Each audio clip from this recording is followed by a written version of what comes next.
আল্লাহর হাবিব বললেন, আপনারা কারা, কি পরিচয়, কোন ধর্মের লোক, কোন দেশ থেকে এসেছেন? দুইজন ব্যক্তি বলে, ও নবী মুহাম্মদ, আমরা মুসলমান নয়, আমরা জাতি খ্রিস্টান। ওগো নবীজি, আমরা ব্যবসা করি, সিরিয়া থেকে জৈতুনের তেল আর মধু কিনিয়ে মদিনায় বিক্রি করি চড়া মূল্যে, আর মদিনা থেকে খেজুর কিনিয়ে আমরা চড়া মূল্যে সিরিয়া নিয়ে বিক্রি করি। আমরা ব্যবসার কাজে মাঝে মাঝে মদিনায় আসি। ও রহমাতুল লিল আলামিন, যদিও আপনি মুসলমান, আমরা খ্রিস্টান, কিন্তু আপনারে বড় মোহাব্বত করি। আমরা জানি আপনি বড় ভালো মানুষ, আপনি মিথ্যা কথা বলতে পারেন না, আপনি আমানতদার, আপনি একজন সত্য নবী। যদিও আমরা খ্রিস্টান, কিন্তু আপনারে বড় ভালোবাসি। আল্লাহর হাবিব বললেন, কেন আসছো বলো, কি সংবাদ নিয়ে আসছো বলো? বলে, নবী, একটা ভয়ঙ্কর সংবাদ আপনার কাছে নিয়ে আসলাম। কি সংবাদ নিয়ে আসলা? নবী গো, পারস্য রোম থেকে একদল সৈন্যবাহিনী তবুক নামক জায়গার মধ্যে চলে এসেছে মদিনা আক্রমণ করবার জন্য। হাজার হাজার সৈন্য, ৫,০০০ সৈন্য চলে এসেছে, আরো ৩৫,০০০ সৈন্য রাস্তার মধ্যে আছে। ও রহমাতুল লিল আলামিন, আমরা যখন আসতেছিলাম এদেরকে দেখার পরে জিজ্ঞাসা করলাম, তোমরা কারা? বলে, আমরা রোমীয় সৈন্য। কেন আসলা? বলে, মদিনা আক্রমণ করবার জন্য। বলে, কেন? বলে, মদিনার মধ্যে একজন নতুন নবী, নাম তার মুহাম্মদ, ইসলাম ধর্মের দাওয়াত দেয়, আর আমাদের ধর্ম খ্রিস্টান ধর্ম। ওই নবী মুহাম্মদ যদি নতুন ধর্মের দাওয়াত দেয়, আস্তে আস্তে মুসলমান ধর্ম প্রচার লাভ করবে, খ্রিস্টান ধর্ম বিলুপ্ত হয়ে যাবে।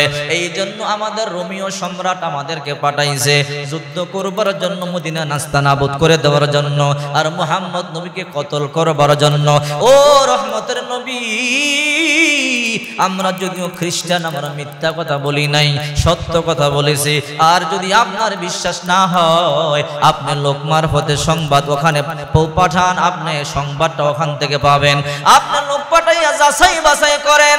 আল্লাহর নবী কয়, যাও যাও, তোমরা যাও, তোমরা সংবাদ দিলা, এই জন্য তোমাদের জন্য আমি আল্লাহর দরবারে খাস করে দোয়া করি, আল্লাহ যেন হেদায়েত দান করে। আল্লাহ তোমাদেরকে হেদায়েত দান করুন। এরপরে দেখা যায় এমন একদিন এসেছে, এই দুইজন খ্রিস্টান কালিমা পরে মুসলমান হয়ে গেছে। আল্লাহর নবীর মন খারাপ। আবু বকর বলে, নবী, আপনার মনটা খারাপ কেন বলেন? আবু বকর, ৪০,০০০ সৈন্য যদি আসে, আমাদের ওট নাই, ঘোড়া নাই, আমাদের তেমন অস্ত্র নাই, সৈন্য নাই, আমরা যুদ্ধ করব কি দিয়া? এই জন্য আমার বড় টেনশন। আবু বকর বলে, নবী, যুদ্ধের কথা আপনি পরে চিন্তা করেন, আপনি আগে শিউর হন, সত্যই কি সেই রোমীয় সম্রাটের সৈন্যরা আসছে কিনা? তারা তো খ্রিস্টান। আল্লাহ তাআলা বলেছেন, যখন কোনো বেঈমানরা তোমাদের কাছে সংবাদ নিয়ে আসবে, যাচাই বাছাই না করিয়া তোমরা বিশ্বাস করিও না। ও নবী, এই কথা তো আপনি বলেছেন। বলে, হ্যাঁ, আগে আপনি শিউর হন, আগে রোমীয় সম্রাটের বাহিনী কি আসছে নাকি, তবুক নামক জায়গার মধ্যে সৈন্যরা আসছে নাকি, আগে শিউর হন, এরপরে যুদ্ধ। আল্লাহর পয়গম্বর বললেন, ঠিকই বলেছো। মদিনা থেকে সেই তবুক যাইতে প্রায় ৭০০ কিলোমিটার। মদিনা থেকে তবুক যাইতে ২০ দিন সময় লাগতো তৎকালীন সময়, আসতে ২০ দিন, ৪০ দিন সময়। আল্লাহর হাবিব বলল, সাহাবীরা, তোমাদের মধ্যে কি আছো, তবুক যাইবা, সেই সংবাদটা আমাকে আনিয়া দিবা। কোন সাহাবী রাজি হয় না। আল্লাহর পয়গম্বর বলল, যাও যাও, এমন একজন দাঁড়াও, সেই সংবাদটা আমাকে আনিয়া দিবা। ২১ বছরে একটা যুবক দাঁড়ায়া গেল। লাব্বাইক ওয়া সাআদাইকা ইয়া রাসূলুল্লাহ, ও রহমতের নবী, আমি যাব, তবে ২০ দিন লাগবে না, ৭ দিনে যাব, আবার ৭ দিনে আপনার কাছে সংবাদ নিয়ে চলে আসবো। আল্লাহু আকবার বলে। আল্লাহর পয়গম্বর বলে, আলী, তুমি ছোট মানুষ, বাচ্চা মানুষ, ২১ বছর বয়স, তোমার কি ভয় লাগে না? বলে, না, ভয় লাগে না। আপনি অনুমতি দেন গো নবী। আল্লাহর কসম করে বলি, এই দুনিয়ার কোনো বেঈমান কাফের আমার কোনো ক্ষতি করতে পারবে না। আল্লাহর হাবিব একটা লাঠি তার হাতের মধ্যে দিয়া আর একটা খাদেমকে দিয়া বলল, আলী, যাও, আমি আল্লাহর রাস্তা তোমাকে হাওলা করে দিলাম। আলী বলে, ইয়া রাসূলুল্লাহ, আপনি আমাকে অনুমতি দিয়েছেন, আপনি যাওয়ার জন্য আমাকে নির্দেশ দিয়েছেন। আল্লাহর কসম করে বলি, এই দুনিয়ার কোন কাফের বেঈমান আমারে হত্যা করতে পারবে না। আল্লাহু আকবার। শেরে খোদা আলী বড় ভয়ঙ্কর ছিল, আসাদুল্লাহিল গালিব, আল্লাহর সিংহ বলা হয়। হযরত আলী রাদিয়াল্লাহু তাআলা আনহু বড় বীর ছিল। রাসূল করিম সাল্লাল্লাহু আলাইহি ওয়াসাল্লাম সংবাদ পাইলেন মক্কার মধ্যে খুবাইব রাদিয়াল্লাহু তাআলা আনহুকে মক্কার সামনে উপরে টানাইলো, শুলে চড়াইলো। খুবাইবকে বলে, খুবাইব এখনো সময় আছে, তুমি কালিমা সারিয়া দাও, আর নবী মুহাম্মদকে তুমি অস্বীকার করো, তোমাকে সারিয়া দিব। খুবাইব রাদিয়াল্লাহু তাআলা আনহু বলে, আল্লাহর কসম করে বলি, আমার জীবনের বিনিময়ে যদি আমার নবীর পায়ের মধ্যে একটা কাঁটা বিঁধে, এটা আমি সহ্য করতে পারবো না। খুবাইব রাদিয়াল্লাহু তাআলা আনহুকে শহীদ করে ফেলা হলো। একজন কাফের বলল, খুবাইবের মাথা খুলি দিয়ে আমি শরাব পান করব। মৃত্যুর সময় বলে, খুবাইবকে মারো, মরবার পরে তার মাথার খুলি দিয়ে শরাব পান করব। খুবাইব মৃত্যুর আগে দোয়া করে, আল্লাহ আমার মাথার খুলি দিয়া শরাব পান করতে তুমি দিও না, আমার মাথার মধ্যে নাপাক শরাব যেন ডালতে না পারে। আল্লাহ আমার লাশকে তুমি হেফাজত করবা। মক্কা থেকে 7.5 কিলোমিটার দূরে আয়েশা মসজিদ, ওই আয়েশা মসজিদের সামনে খুবাইব রাদিয়াল্লাহু তাআলা আনহুকে শুলে চড়াইয়া বিশাল বড় গাছের মধ্যে লটকাইয়া রাখলো। রাত্রেবেলা পাহারা দেয়। আল্লাহর পয়গম্বরের কাছে সংবাদ আসলো মদিনায়, মক্কা থেকে 450 কিলোমিটার দূরে, ইয়া রাসূলুল্লাহ আপনার সাহাবী খুবাইবকে হত্যা করা হয়েছে, শহীদ করা হয়েছে। আজকে রাত্রেবেলা তাকে ঝুলাইয়া রাখবে, আর সকালবেলা লাশটা নামাইয়া তার মাথার খুলি দিয়ে শরাব পান করবে। আল্লাহর পয়গম্বর বলেন, না, আমার খুবাইবের মাথার খুলি দিয়া আমি মদ পান করতে দিব না। ও সাহাবীরা তোমরা কারা পারবা আমার সাহাবী খুবাইবের লাশটা আমার কাছে আনিয়া দিতাম? কোন সাহাবী দাঁড়ায় না। রাসূল করিম সাল্লাল্লাহু আলাইহি ওয়াসাল্লাম বলেন, এক রাতের মধ্যে মক্কায় যাইতে হবে। মক্কা থেকে 7.5 কিলোমিটার দূরে আয়েশা মসজিদের ময়দানে, এখনো পর্যন্ত ময়দানটা খালি আছে, ওই জায়গার মধ্যে লাশটা লটকাইয়া রাখছে। রাত্রে বেলা মদিনা থেকে 4:30 সময় ঘোড়া দৌড়াইয়া যাইবা, রাত্রে লাশটা নামাইয়া আবার আমার কাছে মদিনার মধ্যে পৌঁছাইয়া দিবা। কেউ দাঁড়ায় না। শেরে খোদা আলী দাঁড়াইয়া বলে, নবী আপনি অনুমতি দিলে আমি আলী যাব। আল্লাহু আকবার বলেন। আল্লাহর হাবিব বলে, আলী রে তুমি পারবা? বলে, আল্লাহর কসম করে বলে, আপনি অনুমতি দিলে এই পৃথিবীর কেউ আমাকে বাধা দিয়ে আটকাইতে পারবে না। আলী যাও যাও। আলী একাই রওনা হয়ে গেল। আল্লাহর হাবিব বলে, আরেকজন সাথে নিয়ে যাও। বলে, কাউকে লাগবে না। আল্লাহর হাবিব বলে, আলী সফর একা যাইতে নাই, সঙ্গে নেওয়া সুন্নাত। আল্লাহর হাবিব বললেন, তাহলে আমাকে মিকদাদকে দিয়া দেন। মিকদাদ ছিল আলীর ছোট্টবেলার সঙ্গী। মিকদাদ রাদিয়াল্লাহু তাআলা আনহুকে নিয়ে আলী রাদিয়াল্লাহু তাআলা আনহু 450 কিলোমিটার দূরে মদিনা থেকে রাত্রেবেলা ঘোড়া দৌড়াইয়া মক্কার আয়েশা মসজিদের সামনে চলে এলো। 100 কাফের নিচে সবাই তীর ধনুক নিয়ে বসে আছে, শহীদ করে ফেলেছে, লাশটা লটকানো। আলী আয়েশা থেকে সবাই ঘুমায়া রইল। শেরে খোদা আলী কোনো ভয় পায় না। আলী রাদিয়াল্লাহু তাআলা আনহু বলে, মিকদাদ তুমি টেনশন করবা না, আমাদের খবর কিন্তু পয়গম্বরের কাছে আছে, পয়গম্বর কিন্তু আমাদেরকে অনুমতি দিয়েছে। মিকদাদ তুমি দাঁড়াও, তোমার কাঁধে ভর করি আমি লাশটা নামাই। শেরে খোদা আলী তাকাইয়া দেখে সবাই ঘুমায়। মিকদাদের কাঁধে দাঁড়াইয়া লাশটা নামাইয়া লাশটা কাঁধের মধ্যে নিয়ে ঘোড়া দৌড়ানো শুরু করে দিল। যখন হিজরা মসজিদ, মক্কা থেকে একটু সামনে হিজরা মসজিদ, হিজরা মসজিদের কাছে যখন চলে এলো, তাদের ঘুমটা ভাঙিয়া গেল। মাত্র 8 কিলোমিটার দূরে সবাই কই, কিরে লাশটা নামাইয়া কে নিয়ে গেল? সবাই তাজা ঘোড়ার পায়ের কদমের দাগ দেখিয়া দেখিয়া চিহ্ন করিয়া সামনে যায়। যেতে যেতে তাকাইয়া দেখে একজন লোক কাদের মধ্যে লাশটা করিয়া করিয়া রওনা করলো ঘোড়ায় পিঠে। কয়, দাঁড়াও, তুমি কি বাঁচতে চাইলে দাঁড়াও, তোমাকে হত্যা করব। আলী বলে, আল্লাহর কসম করে বলি, মক্কার কাফেররা তোমরা আমাকে কিছুই করতে পারবা না। বলে, তুমি খুবাইবের লাশটা আমাদেরকে দিয়া যাও। আলী বলে, না, এই লাশ দেওয়া যাবে না। বলে, যদি লাশ না দাও আলী তোমাকে ধরলে হত্যা করব। আলী বলে, পারবি না রে কাফেরের বাচ্চারা, সাবধান, বাঁচতে চাইলে কেউ সামনে আসবি না। হযরত আলী রাদিয়াল্লাহু তাআলা আনহু দেখলেন সবাই যখন দৌড়ে চলে আসে, আলীর কাঁধে লাশ আবার ঘোড়াও চালায়, কাঁধের মধ্যে লাশ আবার ঘোড়াও চালায়, কষ্ট হয়। আর তারা খালি ঘোড়া নিয়ে যখন কাছাকাছি চলে আসলো, আলী রাদিয়াল্লাহু তাআলা আনহু বলে, ইয়া রাসূলুল্লাহ এখন আমি কি করব, আপনি আমারে বলিয়া দেন। হযরতে আলী রাদিয়াল্লাহু তাআলা আনহু সরাসরি দেখতেছে আল্লাহর হাবিব মদিনার মসজিদে বইসা বলে, আলী রে তুই টেনশন করবি না, লাশটা জমিনের মধ্যে ছাড়িয়া দাও, দেখবা জমিন মুহূর্তের মধ্যে লাশটাকে গিলিয়া ফেলছে। আল্লাহু আকবার বলে। হযরত আলী রাদিয়াল্লাহু তাআলা আনহু লাশটা ছাড়িয়া দেওয়ার পরে মুহূর্তের মধ্যে জমিন লাশটা গিলিয়া ফেললো। আলী বলে, হে মক্কার কাফেরের বাচ্চারা, একজন আমার সামনে আসবি না, আমি আসাদুল্লাহিল গালিব, আমি আল্লাহর সিংহ, তোরা মাত্র 100, আমি 1000 কেও ভয় করি না, একজন যদি আমার সামনে আসো কল্লা নিয়ে যাইতে পারবা না, 100 কাফেরের বাচ্চা কেউ সামনে যাওয়ার মতো সাহস করে না। আল্লাহু আকবার। এই হইল শেরে খোদা আলী। আলীর কথা আল্লাহ শুনে একবার যুদ্ধের ময়দান থেকে হযরত আলী রাদিয়াল্লাহু তাআলা আনহু আল্লাহর পয়গম্বরের সাথে ফিরে আসতেছিলেন।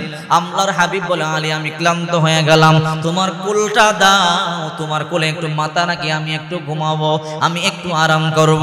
হযরত আলী বসে বললেন, রানটা দিলেন, আল্লাহর পয়গম্বর মাথা দিয়ে ঘুমায়া গেলেন। ঘুমের করে হঠাৎ করে আসরের আযান হয়ে গেল, আর আল্লাহর পয়গম্বর তো ঘুমাইতেছেন, ওইদিকে সূর্য ডুবিয়া যাইতেছে, লাল হয়ে যাইতেছে। হযরত আলী চোখের পানিগুলো সারিয়া কান্দে, আরে আসরের নামাজটা কাজা হয়ে যাবে, নবী ঘুমায়, নবীকে অত ডাকতে পারবো না। আল্লাহ নিজেই বলেছেন, ইয়া আইয়ুহাল্লাযীনা আমানু আতিউল্লাহ ওয়া আতিউর রাসূল, হে ঈমানদাররা তোমরা আল্লাহ এবং নবীর আনুগত্য করো। যদি নবীরে ডাক দেই নবী কষ্ট পাবে, নবী কষ্ট পাইলে আল্লাহ কষ্ট পাবে, আর ওইদিকে আসরের নামাজ কাজা হয়ে গেল, আল্লাহ কষ্ট পাবে, আমি কোন দিকে যাব? আলী এইদিকেও যাইতে পারে না, ওইদিকেও যাইতে পারে না, নবীকেও ডাকতে পারে না, আসরের নামাজও পড়তে পারে না। আলী চোখের পানিগুলো সারিয়া সারিয়া কান্না শুরু করে দিল। সূর্য ডুবিয়া যায়, সূর্য ডুবিয়া যায় বাপ। হযরত আলীর এক ফোঁটা চোখের পানি আল্লাহর পয়গম্বর গাল মোবারকের মধ্যে পড়ে গেল। আল্লাহর হাবিব বলে, আলী রে চোখের পানিগুলো সারিয়া কেন কান্না করু? ও রহমতের নবী, আপনারে কষ্ট দেওয়ার জন্য আমি কান্না করি না নবী গো। ওই যে আসরের সময় সূর্য ডুবিয়া যাইতেছে, কিছুক্ষণের মধ্যেই সূর্য ডুবিয়া যাবে, এখনো পর্যন্ত আসরের নামাজ আদায় করতে পারি নাই, আপনি আমার পায়ের মধ্যে ঘুমান, রানের মধ্যে ঘুমান, আপনাকে ডাকও দিতে পারি নাই, আপনাকে ডাক দিলে আপনি কষ্ট পাবেন, নামাজ পড়লে না পড়লে আল্লাহ কষ্ট পাবে। ও নবী আমি কি করব? আমি চিন্তায় পড়ে গেলাম। আল্লাহর হাবিব বলে, আলী তুমি টেনশন করবা না, এমন একজন নবী তোমার রানের মধ্যে ঘুমায় রে আলী, যেই নবীর কথা সূর্য পর্যন্ত শোনে, যেই নবীর কথা আকাশ বাতাস শোনে, যেই নবীকে সৃষ্টি না করলে আল্লাহ দুনিয়া সৃষ্টি করতো না। আল্লাহর পয়গম্বর মাথাটা উঠাইয়া সূর্যের দিকে আঙ্গুলটা দিয়া বলে, সূর্য আমি রহমাতুল লিল আলামিন এখনো পর্যন্ত নামাজ পড়তে পারি নাই, আমার আলী আসরের নামাজ পড়তে পারে নাই, তোর সাহস কত, তুই ডুবিয়া যাইতেছো, আয় আয় আয় তাড়াতাড়ি আসরের জায়গা চলে আয়, আমি আর আলী আসরের নামাজ পড়বো। কিতাবের মধ্যে আসছে বলতে দেরি, সূর্য মাগরিবের জায়গা থেকে দৌড়াইয়া লাফ দিয়ে আসরের জায়গার মধ্যে চলে এসেছে। ইমামুল আউয়ালিন ওয়াল আখিরিন বহর সদকা রাহমাতাল লিল আলামিন, শুধু জুদাস রাহমাতাল লিল আলামিন, মসজিদে ও শুধু হামারু এ জমিন। সে হলো শেরে খোদা আলী। আল্লাহর হাবিব বলে, আলী যাও যাও, মদিনা থেকে 700 কিলোমিটার দূরে তবুকে যাও, সংবাদটা নিয়ে আমি মুহাম্মদ রাসূলুল্লাহকে দাও। হযরত আলী রাদিয়াল্লাহু তাআলা আনহু একজন গোলামকে নিয়ে রওনা করলেন। আল্লাহর পয়গম্বর যাওয়ার সময় বলে, আলী আমার লাঠিটা নিয়ে যাও, আমি আমার লাঠিটা আমানত দিলাম, যতক্ষণ পর্যন্ত আমার লাঠি আমার কাছে ফেরত না দিবা আজরাইল পর্যন্ত তোমার জান কবজ করতে পারবে না। আল্লাহু আকবার বলে, যাও যাও, আমি লাঠি দিলাম, আমার লাঠি আমার কাছে আবার নিয়ে আসতে পারবা। আলী রাদিয়াল্লাহু তাআলা আনহু বলে, ইয়া রাসূলুল্লাহ আমার বিশ্বাস হয়ে গেছে, আল্লাহর কসম আজরাইল আমার জান কবজ করতে পারবে না। আলী রাদিয়াল্লাহু তাআলা আনহু রওনা করলেন। মদিনাতুল মুনাওয়ারা থেকে প্রায় 700 কিলোমিটার দূরে তবুক, বিশাল লম্বা পথের রাস্তা, 1 সপ্তাহ গোরা দৌড়াইয়া 20 দিনের রাস্তা 1 সপ্তাহে চলে গেল।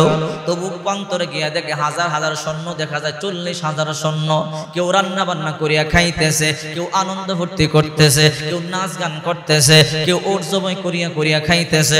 আলী রাদিয়াল্লাহু তাআলা একটু দূরে একটা লাঠি দিয়ে একটা দাগ দিলেন। এই দাগের মধ্যে ঘোড়াটার তার খাদেমকে বললেন, তোমরা দাগের মধ্যে থাকবা, এই দুনিয়ার আজরাইল ছাড়া তোমাদেরকে কেউ কিছু করতে পারবে না। আল্লাহু আকবার। এই দাগের ভিতরে দিয়ে আলী রাদিয়াল্লাহু তাআলা আনহু ওই কাফেরদের নেতার কাছে গেল, তোমাদের নেতা কই? বলে ওই যে আমাদের নেতা বসে আছে সিংহাসনের মধ্যে। শের খোদা আলী রাদিয়াল্লাহু তাআলা আনহু বাচ্চা মানুষ, মাত্র 21 বছর বয়স। আলী রাদিয়াল্লাহু তাআলা আনহু সামনে গেলেন, গিয়া বলে মান আনতুম? নেতায় কই নাহনু আহলুর রোম, আমরা রোমীয় সৈন্য।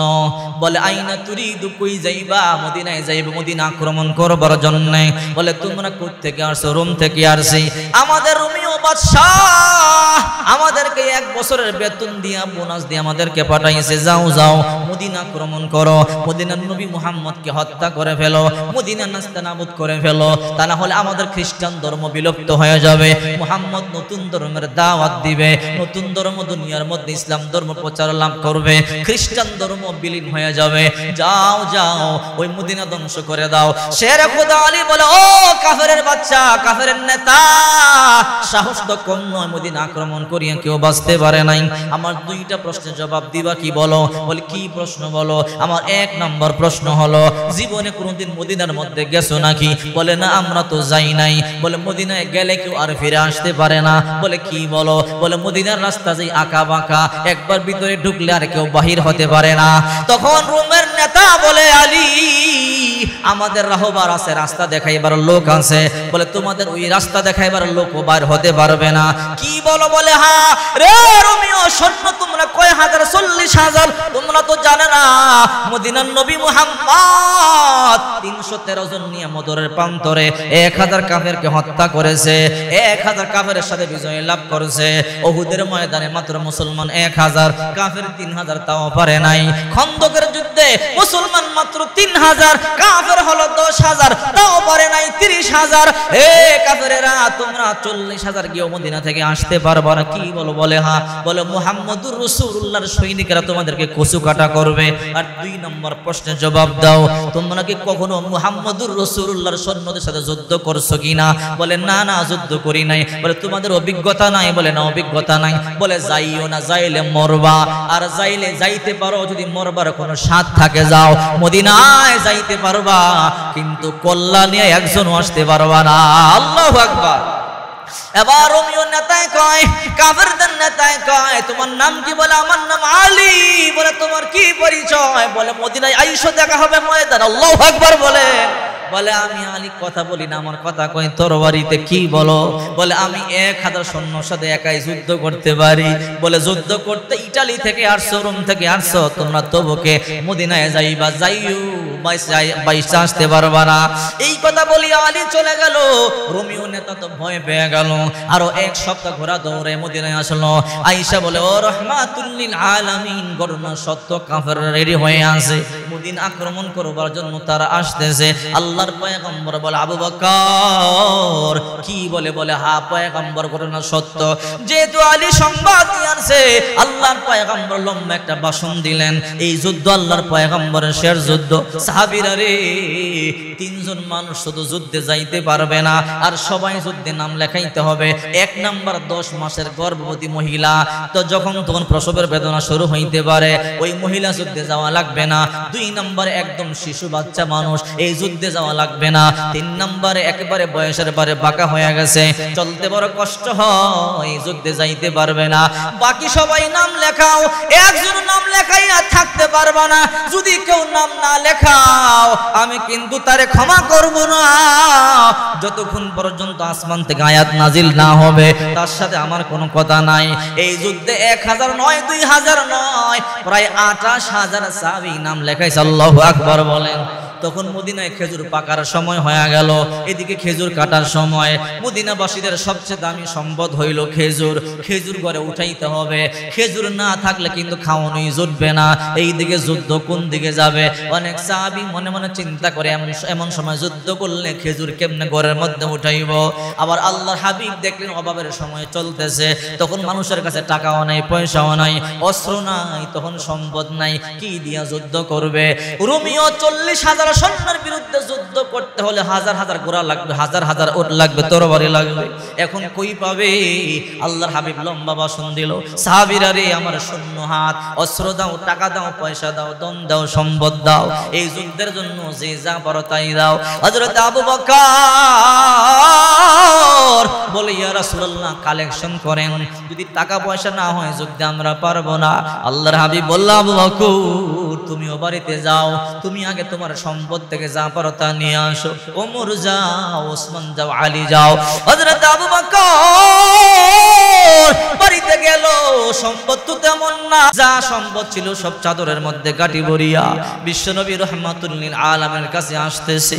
ঘরের মধ্যে যা ছিল টোকায়া টোকায়া মাটির নিচে থেকে খুদিয়া খুদিয়া যা ছিল পয়সা করি সব নিয়া, আটা জব গম নিয়া সব পয়গম্বরের সামনে হাজির করলো। যখন আবু বকর আসে, বিবি কয় দাঁড়াও আবু বকর, তোমার সব সম্পদ তুমি ইসলামের জন্য দান করিয়া দিলা। আবু বকর আমি তোমার বিবি, আমার তো দান করবার মতো তেমন সম্পদ নাই। আবু বকর আমার একটা কাপড় আছে, তাও 10টা জায়গা দিয়া ছিঁড়া। ও আবু বকর আল্লাহর রাস্তা দেওয়ার মতো আমার তেমন সম্পদ নাই। আল্লাহ কিয়ামতের ময়দানে যদি আমাকে জিজ্ঞাসা করে, আবু বকরের বিবি তোমার কি দেওয়ার মতো কিছুই ছিল না? আমি তখন বলবো, আল্লাহ আমার একটা কাপড় ছিল ছিঁড়া, তাছাড়া কিছু নাই। আমি এই কাপড়টা যুদ্ধের জন্য আল্লাহর রাস্তায় দান করিয়া দিব। খেজুরের পাতার চাটাই পরিয়া আবু বকরের বিবি এই সম্পদটা দিয়া দিল, এই কাপড়টা পর্যন্ত দিয়া দিল। সিদ্দিক আকবর কাটুরি নিয়ে আল্লাহর পয়গম্বরের সামনে হাজির, চোখের পানিগুলো সারিয়া সারিয়া কান্না করে। আল্লাহর হাবিব বলে, আবু বকর চোখের পানি সারিয়া কেন কান্না করো? ও আবু বকর কি সম্পদ যুদ্ধের জন্য নিয়ে আসছো, হাজির করো। একটা কাটুরি সামনে দিয়া বলে, আল্লাহর পয়গম্বর গো যা সম্পদ ছিল সব নিয়ে আনছি। রে আবু বকর করে কি রাখে আসছো? বলে করে শুধু আমার আল্লাহ আর রাসূলকে রাখি আনছি, দুনিয়ার সম্পদ বলতে কিছু নাই, সুই আর সুতা পর্যন্ত নিয়ে আনছি। আবু বকর আল্লাহর পয়গম্বর তাকাইয়া দেখে ছিঁড়া একটা কাপড় দেখা যায়, বড় বড় সিরা দেখা যায়, 10 জায়গা দিয়া সিরা, আরো তালি দেওয়া। আবু বকর এই কাপড়টা কেন নিয়ে আসলা? ও রহমতের নবী, আমার বিবির একটাই সম্পদ দুনিয়াতে, এই কাপড়টা ছাড়া আমার বিবির কোনো সম্পদ দুনিয়াতে নাই। আমার বিবি বলে, ও স্বামী আপনি সব সম্পদ দান করলেন, আমি কি দান করব? আমার বিবি তার কাপড়টা পর্যন্ত দান করিয়া দিল।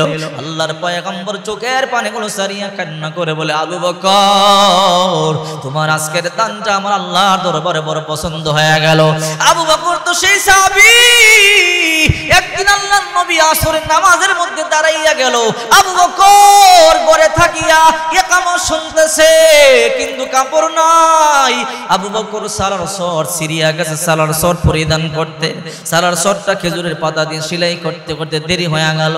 আবু বকর বলে, বিবি তাড়াতাড়ি সেলাই করিয়া দাও, আল্লাহর পয়গম্বরের সামনে নামাজ আদায় না করলে কলিজা ঠান্ডা হবে না, আমি আল্লাহর পয়গম্বরের পিছনে নামাজ আদায় করব। ওই সিরা সালার শর্ট সেলাই করতে করতে একটু দেরি হয়ে গেল। আবু বকর সব সম্পদ দান করিয়া দিল, সালার শর্ট পরিধান করে। আল্লাহ তাআলা বলে, রে জিবরাইল আমার বন্ধু আবু বকর আজকে সালার শর্ট পরিধান করলো। এই আবু বকর মক্কার মধ্যে সবচেয়ে বড় ব্যবসায়ী ছিল, তার টাকার কোনো অভাব ছিল না, তার পয়সার কোনো অভাব ছিল না। আবু বকর সব সম্পদ ইসলামের জন্য দান করিয়া দিল। আজকে পরনে একটা কাপড় নাই, সিরা সালার শর্ট পরিয়া মসজিদের মধ্যে নামাজে যায়। ও জিবরাইল আজকে তুই সহ 70,000 ফেরেশতা সালার শর্ট পরিয়া আমার আবু বকরের শানে সম্মান প্রদর্শন করিয়া আমার নবীর পিছনে তোরাও সালার শর্ট পরিয়া আগে নামাজ আদায় কর। আল্লাহু আকবার। আল্লাহর নবী নবী আসরের সালাম ফিরাইয়া দেখে ডান পাশে হযরতে জিবরাইল সালার সট পরিধান করা, পিছনে 70,000 ফেরেশতা সালার সট পরিধান করা। কিরে জিবরাইল, জান্নাতে পোশাক পরে আমার কাছে আসো, আল্লাহর কি পোশাকের অভাব পড়ছে নাকি? তুমি সালার সট কেন পরিধান করলা? সব ফেরেশতারা সালার সট কেন পরিধান করলো? ও রহমতের নবী, আপনি তো জানেন না আপনার সাহাবী আবু বকর কই? বলে কই, পিছনে তো নামাজ পড়ে, আজকে তো নাই। বলে মসজিদের কর্নারে নামাজ পড়তেছে। বলে কেন? আবু বকর সব সম্পদ দান করিয়া দিছে, একটা কাপড় পর্যন্ত রাখে নাই। সিরা সালার সব পরিধান করি আপনার সাহাবী আবু বকর নামাজ পড়বার জন্য মসজিদের মধ্যে আসলো। এই জন্য আবু বকরকে সম্মান জানাইয়া আল্লাহ তাআলা বলেছে, জিবরাইল তুই সহ 70,000 ফেরেশতা সবাই সালার সব পরিধান কর। আল্লাহু আকবার বলে। এই জন্য আমরা সালাত সট পরিধান করি নামাজ পড়বার জন্য। আল্লাহর হাবিব বলে, রে আবু বকর কি সম্পদ নিয়ে আসছো? বলে পয়গম্বরের সম্পদ নিয়ে আসছি, আর দুনিয়াতে কোনো সম্পদ আমার নাই।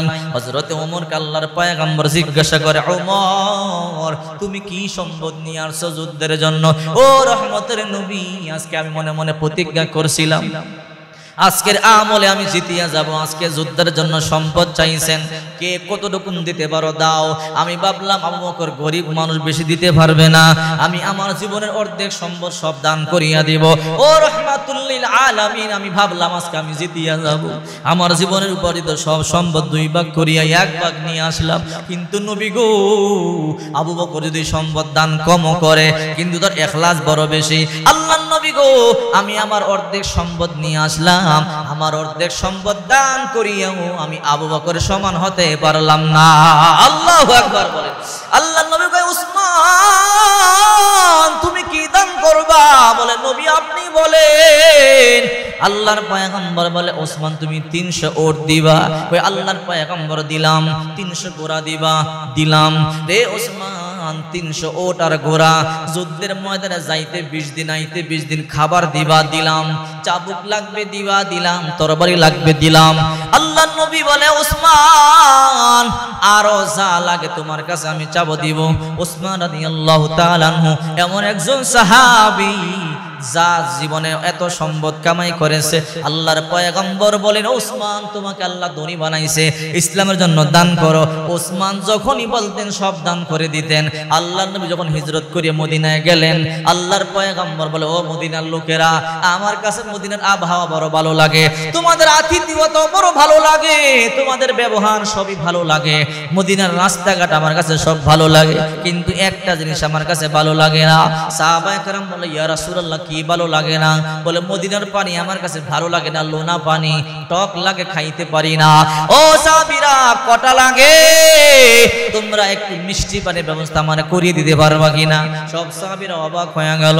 রাসূল করিম সাল্লাল্লাহু আলাইহি ওয়াসাল্লাম বলেন, দেখো আমি মক্কার জমিনে যখন ছিলাম, আমি জমজমের পানি পান করতাম, জমজমের পানি দিয়ে আমি গোসল করতাম, জমজমের পানি দিয়ে আমি খাবার খাইতাম, আমি পান করতাম, গোসল করতাম। আমি মদিনার পানি খাইতে পারি না, আমার বড় কষ্ট হয়। তোমরা কে পারবা আমার জন্য একটু মিষ্টি পানির ব্যবস্থা করিয়া দিতা? সাহাবায়ে কেরামরা সবাই চুপ হয়ে গেল। মদিনার মধ্যে মিষ্টি পানির কোনো কূপ নাই। ওসমান রাদিয়াল্লাহু তাআলা আনহু চুপ। হযরত রাসূল করিম সাল্লাল্লাহু আলাইহি ওয়াসাল্লাম বলে, যে আমার জন্য মিষ্টি পানির ব্যবস্থা করতে পারবা, আমি ওয়াদা দিলাম রে, আমি কাল কিয়ামতের ময়দানে তার জন্য হাউজে কাউসারের পানির ব্যবস্থা করব। তখন মক্কার লোকেরা দাঁড়াইয়া গেল, আমরা ব্যবস্থা করব। বলে তোমাদেরকে বলি নাই, মদিনাবাসীদেরকে বলছি। মদিনার লোকেরা চুপ হয়ে গেল। আল্লাহর পয়গম্বর আবার বলল, তোমাদের মধ্যে কে পারবা আমার জন্য মিষ্টি পানির ব্যবস্থা করতে? আমি শুধু হাউজে কাউসার না, তার জন্য জান্নাত ব্যবস্থা করিয়া দিব। ওসমান দাঁড়াইয়া গেল। আল্লাহর হাবিব বলে, ওসমান তুমি কই পাইবা? তুমি তো মক্কার মানুষ, মদিনার লোকেরাই তো পারে না, তুমি কোত্থেকে পারবা? বলে, আল্লাহর হাবিব আমি তালাশ করিয়া বাইর করব। ও রাহমাতুল লিল আলামিন, আপনার এই কষ্ট আমার সহ্য হয় না। যদি আমি মিষ্টি পানির কূপ পাইয়া যাই, যত টাকা লাগে আমি আপনার জন্য ক্রয় করিয়া দিব। এই কথা বলবার পরে আল্লাহর হাবিব বলে, ওসমান কই পাইবা? শুনলাম মদিনার মধ্যে মিষ্টি পানির কূপ নাই। বলে, আল্লাহর হাবিব আমি বিশ্বাস করি, যদি মদিনার মধ্যে মিষ্টি পানির কূপ নাও থাকে, আপনার জন্য আল্লাহ তাআলা লোনা পানিকে মিষ্টি পানি বানাইয়া দিবে। আল্লাহু আকবার। আল্লাহর পয়গম্বর বলে যাও বালতি নিয়ে যাও। ওসমান রাদিয়াল্লাহু তাআলা আনহু একটা কূপের কাছে যায়, পানি চেক করিয়া দেখে লোনা পানি। আর একটা কূপের কাছে যায়, লোনা পানি। এমন তালাশ করে করে করে করে করে করে পুরা মদিনা শেষ করে ফেললেন, সব লোনা পানি। ওসমানের মন খারাপ হয়ে গেল। ওসমান রাদিয়াল্লাহু তাআলা আনহু চোখের পানিগুলো সারিয়া রাস্তার মধ্যে বসে বসে কান্না করে। একজন বৃদ্ধ মানুষ আইসা বলে, ওসমান চোখের পানি সারিয়া কেন কান্না করো? বলে এই জন্য কান্না করি, মিষ্টি পানির কূপ দরকার, তালাশ করিয়া পাইতেছি না। যত কূপ তালাশ করলাম সব কূপের পানি হইল লোনা পানি। আমাদের নবী মিষ্টি পানি ছাড়া পানি খাইতে পারে না। বলে তোমাদের নবীর নাম কি? বলে মুহাম্মদ। তোমাদের নবী কই? বলে আমাদের নবী তো ওই যে জান্নাতুল বাকির কাছে আসছে, আমাদের নবী হিজরত করিয়া মক্কা থেকে আসছে। বলে আল্লাহু আকবার, আল্লাহর কসম করে বলি মনে হয় তোমাদের নবীর জন্যই আল্লাহ একটা মিষ্টি পানির কূপের ব্যবস্থা করে রাখছে। আল্লাহু আকবার। এ ওসমান আমি জানি একটা মিষ্টি পানির কূপ আছে। বলে কোথায় এই কূপটা আছে? বলে এই কূপটা হলো তোমাদের নবী যেখানে আছে জান্নাতুল বাকি। ওই জান্নাতুল বাকিটা তখন ছিল বিশাল বড় একটা জঙ্গল। বলে ওই জঙ্গলের মধ্যখানে দেখবা একটা মিষ্টি পানির কূপ আছে। এই কূপের মালিক নাই, এই মালিক বর্তমানে একটা মহিলা। ওই মহিলার সাথে কথা বলিয়া দেখো কিনতে পারো কিনা। ওসমান রাদিয়াল্লাহু তাআলা আনহু জান্নাতুল বাকির কাছে সেই কূপের পাশে আসলেন।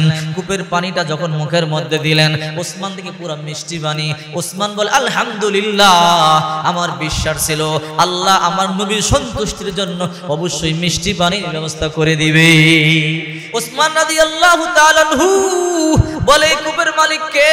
বলে এই কূপের মালিক তো মারা গেল, তার স্ত্রী আছে। বলে তার স্ত্রীর বাড়ি কোনটা? তালাশ করতে করতে তার বাড়িতে চলে গেল।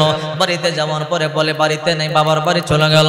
ওসমান রাদিয়াল্লাহু তাআলা আনহু বাবার বাড়িতে গিয়া বলে, রে মা, ওই জান্নাতুল বাকির সামনে যে কূপটা আছে এই কূপটা কার? বলে এই কূপটা তো মালিক হইলাম আমি। বলে তোমাদের মদিনার মধ্যে সমস্ত কূপ চেক করলাম, মিষ্টি পানি নাই।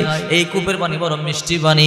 আমাদের নবী রাহমাতুল লিল আলামিন লোনা পানি খাইতে পারে না, মিষ্টি পানি দরকার। তোমার কূপটা আমি কিনতে চাই। ওই মহিলা বলে, ও ওসমান, এই কূপটা বড় দামি কূপ, এই কূপটা কিনতে পারবা না। এই মদিনার মধ্যে তুমি তো জানো একটাও মিষ্টি পানির কূপ নাই, একটাই মাত্র মিষ্টি পানির কূপ। আমার কূপটা ছাড়া আর কূপ নাই, কিনতে চাইলে অনেক টাকা লাগবে। ওসমান বলে কত টাকা? তখন 3 দিরহাম হইলে একটা ওট কিনা যায়। ওই জমানায় 3 দিরহাম হইলে একটা ওট কিনা যায়। ওই সময় মহিলাই কয়, ওসমান এই কূপটা কিনতে হলে 1 লক্ষ দিরহাম লাগবে। আল্লাহু আকবার। ওসমান বলে, রে মা, আমার নবীর জন্য মাত্র 1 লক্ষ দিরহাম কেন, আমার জীবন পর্যন্ত বিলায় দিতে পারি। আর দেরি নাই, চলো 1 লক্ষ দিরহাম নিয়ে নাও, আর এই কূপটা আমার নবীর জন্য তাড়াতাড়ি ওয়াকফ করে দাও। আল্লাহু আকবার। ওসমান রাদিয়াল্লাহু তাআলা এমন এক সাহাবী, আল্লাহর হাবিব বলে, ওসমান তুমি 300 ওট দিবা তবুকের যুদ্ধের জন্য, 300 ঘোড়া দিবা। ওসমান বলে দিলাম। 300 ওট দিল, 300 ঘোড়া দিল, এরপর অস্ত্র শস্ত্র দিল, 7.5 মণ রূপাও দিছে। সুবহানাল্লাহ বলেন। আর একজন সাহাবী দাঁড়াইয়া চোখের পানি সারিয়া কাঁদতেছে। আল্লাহর হাবিব বলে, কি রে আব্দুল্লাহ জুলফিজাদান, কেন কান্না করো? ও রহমতের নবী, আজকে যে যা পারতেছে সব সম্পদ দান করতেছে ইসলামের জন্য। আমার দুনিয়ার সম্পদের অভাব ছিল না, ইসলাম কবুল করবার কারণে আমার চাচারা মারিয়া ল্যাংটা করিয়া আমার ঘর থেকে বাহির করিয়া দিয়েছে। নবী গো, আমাকে ল্যাংটা দেখি আপনি 2টা জামা দিছেন, আমার পরনে যেই জামা দেখতেছেন ওই জামাটা পর্যন্ত আপনার দেওয়া। ও রহমাতুল লিল আলামিন, আমার দেওয়ার মতো কিছু নাই, আপনি আমার জন্য দোয়া করেন আল্লাহ তাআলা যেন এই যুদ্ধের জন্য আমাকে শহীদ হিসেবে কবুল করে। আল্লাহু আকবার। আল্লাহর হাবিব সাহাবায়ে কেরামদেরকে নিয়ে রওনা করলেন। লম্বা পথ যেতে যেতে যখন আধা রাস্তার মধ্যে চলে গেল, 10 দিন পর্যন্ত হাঁটলেন। রাসূল করিম সাল্লাল্লাহু আলাইহি ওয়াসাল্লাম দেখলেন পানি শেষ হয়ে গেল। সাহাবায়ে কেরাম বলে, ইয়া রাসূলুল্লাহ, যুদ্ধে যাব মাত্র 10 দিন, আসলাম আরো 10 দিন লাগবে তবু পর্যন্ত পৌঁছতে। আমাদের পানি শেষ হয়ে গেল, পানি কোথায় থেকে আমরা এখন ব্যবহার করব? গোরাকে পানি পান করাতে হবে, উটকে পানি পান করাতে হবে, আমরা ওযু করব, গোসল করব, পানি পান করব কেমনে? আল্লাহ হাবিব বললেন, যাও দেখো পানি তালাশ করো, আল্লাহর জন্য বের হইছো, আল্লাহ পানির ব্যবস্থা করে দিবে। তালাশ করতেছে, হঠাৎ করে তাকাইয়া দেখা যায় ওই দূরে একটা ঝর্ণাতে অল্প অল্প পানি পড়ে। একটা মহিলা একটা কলস ভরিয়া পানি ভরিয়া নিয়ে যাইতেছে। সাহাবায়ে কেরাম বলে, ও মা, আল্লাহর হাবিবকে আয়েশা সংবাদ দিল রাহমাতুল লিল আলামিন, পানি নাই, ঝর্ণা থেকে একটু পানি পড়েছে। ওই পানিটা একটা মহিলা নিয়ে যাইতেছে, আর তো পানি নেই কলসের মধ্যে। আল্লাহর হাবিব বলে, ওই মহিলাকে আমার কাছে আসতে বলো। আল্লাহর হাবিব এই কথা বলবার পর সাহাবায়ে কেরাম বলল, মা গো, আমাদের পানির বড় কষ্ট হচ্ছে, চলো চলো, রাহমাতুল লিল আলামিন তোমাকে ডাকে। মহিলা মনে মনে ভাবতেছে, আমার অল্প পানি আমি পাহাড় থেকে পাইলাম, আবার আগামীকাল এই সময় একটু পানি পড়বে, আমার পানিটা হয়তো এই নবী মুহাম্মদ নিয়ে নিবে। না না, আমি যাব না। 5-6 জন সাহাবী বলল, মা, আমাদের নবী জালেম নয়, জোর করিয়ে তোমার পানি নিবে না, চলো, আমাদের নবী তোমাকে যাইতে বলল। মহিলা বলে, না না, যাব না। 4-5 জন সাহাবী যখন বারবারে বলে, মহিলা ভয় পায়া যায়, যদি জোরাজুরি করি, যদি আমার ইজ্জত হরণ করে, ঠিক আছে চলো, তোমাদের নবী মুহাম্মদ রাসূলুল্লাহর কাছে চলো।